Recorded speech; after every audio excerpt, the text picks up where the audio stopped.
Hello students, this is class 4 of directing chapter and we are going to start with the incentives. तो यहाँ पर जो है आप देख सकते हो आपके दो तरह के इंसेंटिव्स होते हैं. पहला क्या है, फाइनेंशियल है, दूसरा नॉन फाइनेंशियल है. फाइनेंशियल को हम मॉनेटरी इंसेंटिव्स भी बोलते हैं, नॉन फाइनेंशियल को हम नॉन मॉनेटरी इंसेंटिव्स भी बोलते हैं. तो सबसे पहले ये देख लेते हैं कि इंसेंटिव्स की मीनिंग क्या होती है. Incentive is that power which motivates an employee towards a set target. तो इंसेंटिव जो है वो ताकत होती है जो एम्प्लॉयज़ को मोटिवेट करती है ताकि एक पर्टिकुलर सेट जो होता है टारगेट का वो अचीव कर पाए. ठीक है, एम्प्लॉयज़ जो है ऑर्गेनाइजेशन के टारगेट को या अपने टारगेट को अचीव करें, तो ये इंसेंटिव ही वो ताकत देती है जो एम्प्लॉयज़ को मोटिवेट करती है कि वो अपना टारगेट अचीव कर लें.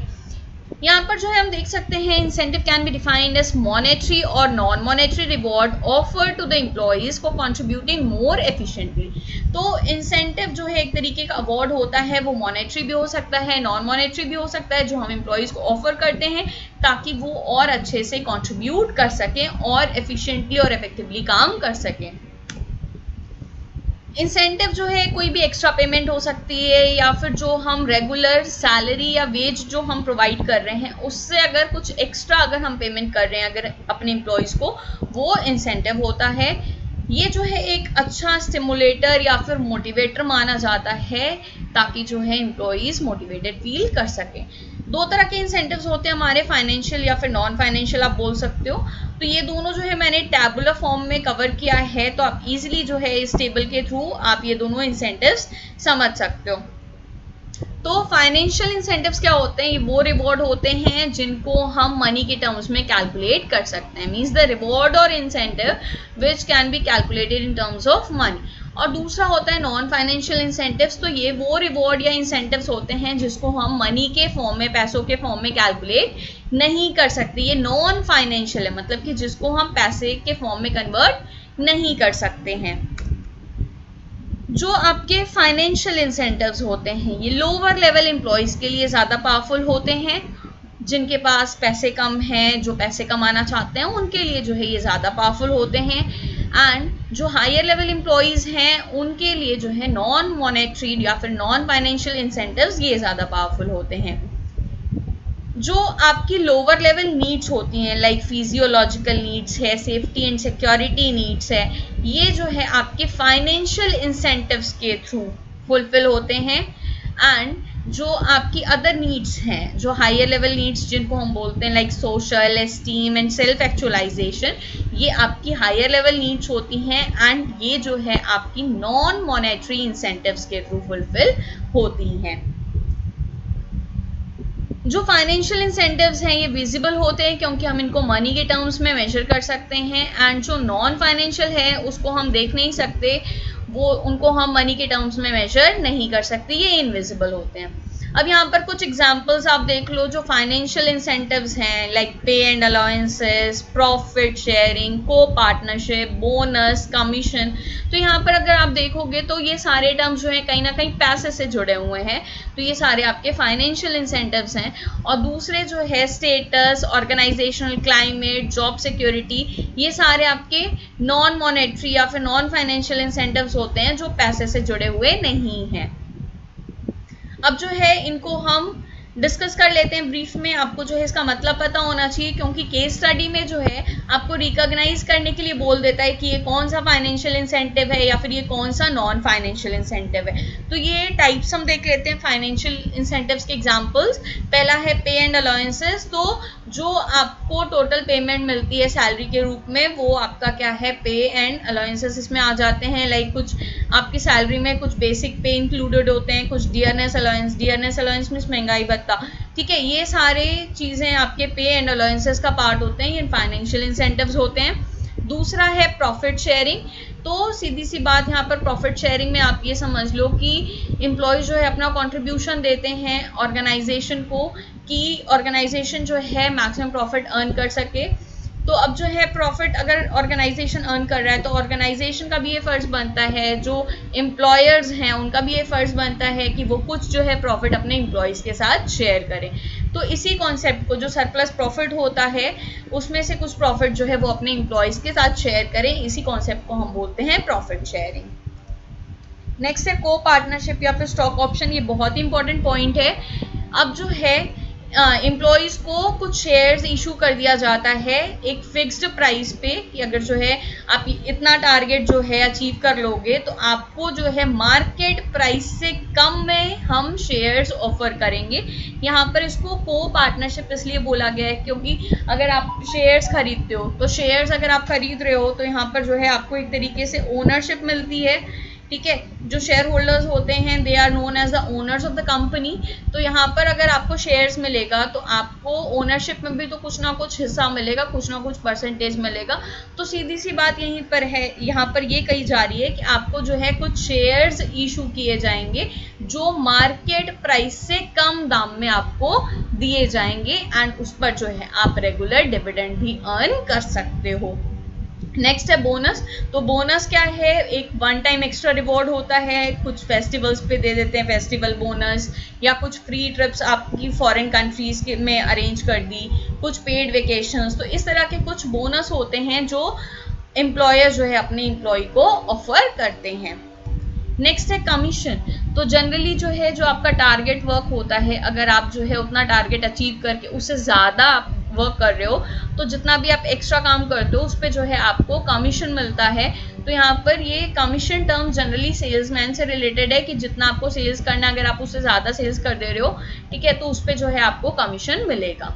नेक्स्ट है productivity linked with wage incentives. तो यहाँ पर आप देखो कि हमने जो है पढ़ रखा है डिफरेंशियल पीस विद सिस्टम। इसमें हमने क्या पढ़ा था, इसमें जो है हमने ये पढ़ा था कि अगर आपको जितना टारगेट दिया गया, जितना स्टैंडर्ड टारगेट है आपका, जितना स्टैंडर्ड वर्क है आपका, अगर आप उससे ज़्यादा प्रोडक्शन करते हो तो आपको जो है ज़्यादा पैसे मिलेंगे प्रोडक्शन करने के। अगर जो है उस टारगेट से आप कम प्रोडक्शन करते हो तो आपको कम पैसे मिलेंगे।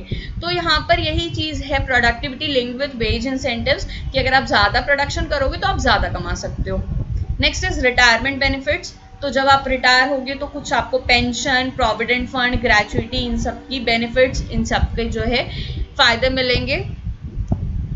And the last point is perks, fringe benefits या फिर परक्यूसिट्स। ये जो है कुछ स्पेशल बेनिफिट्स होती हैं, लाइक मेडिकल फैसिलिटी दे दिया, free education for children they दिया, हाउसिंग फैसिलिटी दे दिया। आप जो है अगर ये अपने ऑर्गेनाइजेशन से अवेल नहीं कर रहे हो तो सीधी सी बात है इन सब के लिए आपको कहीं ना कहीं खर्चा करना पड़ेगा ना। तो इसको जो है हम इसीलिए मॉनेटरी इंसेंटिव्स में रखे हैं क्योंकि इसको जो है हम मनी के फॉर्म में कैलकुलेट कर सकते हैं। नेक्स्ट है नॉन फाइनेंशियल इंसेंटिव्स। तो इसमें पहला पॉइंट है स्टेटस। तो मतलब कि आपका जो है आपके ऑर्गेनाइजेशन में क्या रैंक है, आपकी कितनी अथॉरिटी, आपके ऊपर कितनी जिम्मेदारी, आपका प्रेस्टिज, ये सारी चीज़ें आपके स्टेटस से जुड़ी हुई हैं। मतलब कि आप किस पोजीशन पे अपने ऑर्गेनाइजेशन में काम कर रहे हो, आपका रैंक क्या है, आपकी अथॉरिटी क्या है। Next is organisational climate. तो आप जिस जगह पे काम कर रहे हो वहाँ का माहौल क्या है, आप अच्छे से काम कर पा रहे हो कि नहीं, what is the relation between the और सुपीरियर सबऑर्डिनेट्स, ठीक है। तो आपके ऑर्गेनाइजेशन में काम करने का माहौल कैसा है उसी को बोला गया है ऑर्गेनाइजेशनल क्लाइमेट। अगर जो है माहौल अच्छा होगा तो आप अच्छे से काम कर पाओगे, अगर माहौल अच्छा नहीं है, हर बात पे आपको डांट सुननी पड़ रही है, तो आप जो है अच्छे से काम नहीं कर पाओगे। तो इसी को जो है हम बोलते हैं ऑर्गेनाइजेशनल क्लाइमेट। नेक्स्ट है करियर एडवांसमेंट अपॉर्चुनिटीज़। तो अगर जो है आपको आपके ऑर्गेनाइजेशन में कुछ नई नई चीज़ें सीखने को मिल रही हैं जिसकी वजह से आपका प्रमोशन हो सकता है, तो ये सारी होती हैं करियर एडवांसमेंट अपॉर्चुनिटीज़ या फिर promotion opportunities. Next is job enrichment. तो इसमें क्या है, इंटरेस्टिंग एंड चैलेंजिंग जॉब्स की बात होती है। अगर आप एक ही काम रिपीटेडली करोगे तो वो बहुत ही मोनोटोनस हो जाएगा एंड आप बोर हो जाओगे, आपका काम करने में मन नहीं लगेगा। तो जब आपके वर्क में, आपके जॉब में कुछ नई चीज़ें डाल दी जाएंगी, यहाँ पे बोल रहे हैं एनरिच, ठीक है, मतलब कि उसको रिच बनाना, जॉब को जो है जॉब में कुछ ना कुछ एड ऑन करना, कुछ नई चीज़ें लेकर के आना ताकि वो जॉब इंटरेस्टिंग हो जाए एंड आप मन से काम कर सको। Next is employee recognition. तो यहाँ पर जो है एम्प्लॉयज़ को मान सम्मान देने की बात हो रही है, उनको रेस्पेक्ट देने की बात हो रही है। अगर एनुअल फंक्शन हो रहा है तो जो बेस्ट एम्प्लॉय है उनको बेस्ट एम्प्लॉय अवार्ड दे दिया गया। तो इस तरीके से अगर आप एम्प्लॉयज़ को रेस्पेक्ट दोगे तो वो इस रेस्पेक्ट को पाने के लिए भी अच्छे से काम करेंगे। Next is job security. तो यहाँ पर परमानेंट या फिर कंफर्मेशन लेटर, अगर जो है आपकी जॉब सिक्योर नहीं है, आपको लग रहा है कि कभी भी नौकरी से निकाला जा सकता है, तो आप उतना मन से काम नहीं करोगे एंड हो सकता है कि आप अपना 100% वहाँ पे न दे पाओ। आपको लगेगा कि नहीं, जब मुझे कभी भी निकाल दिया जाएगा तो मैं जो है अपना बेस्ट यहाँ पर क्यों दूँ। तो जॉब सिक्योरिटी भी जो है, अगर आपकी जॉब सिक्योर है तो आप जो है थोड़ा सा और मन से काम करते हो, आपको लगता है कि नहीं ये संस्था मेरी है एंड मैं इससे जुड़ा हुआ हूँ या जुड़ी हुई हूँ एंड मुझे अच्छे से काम करना चाहिए।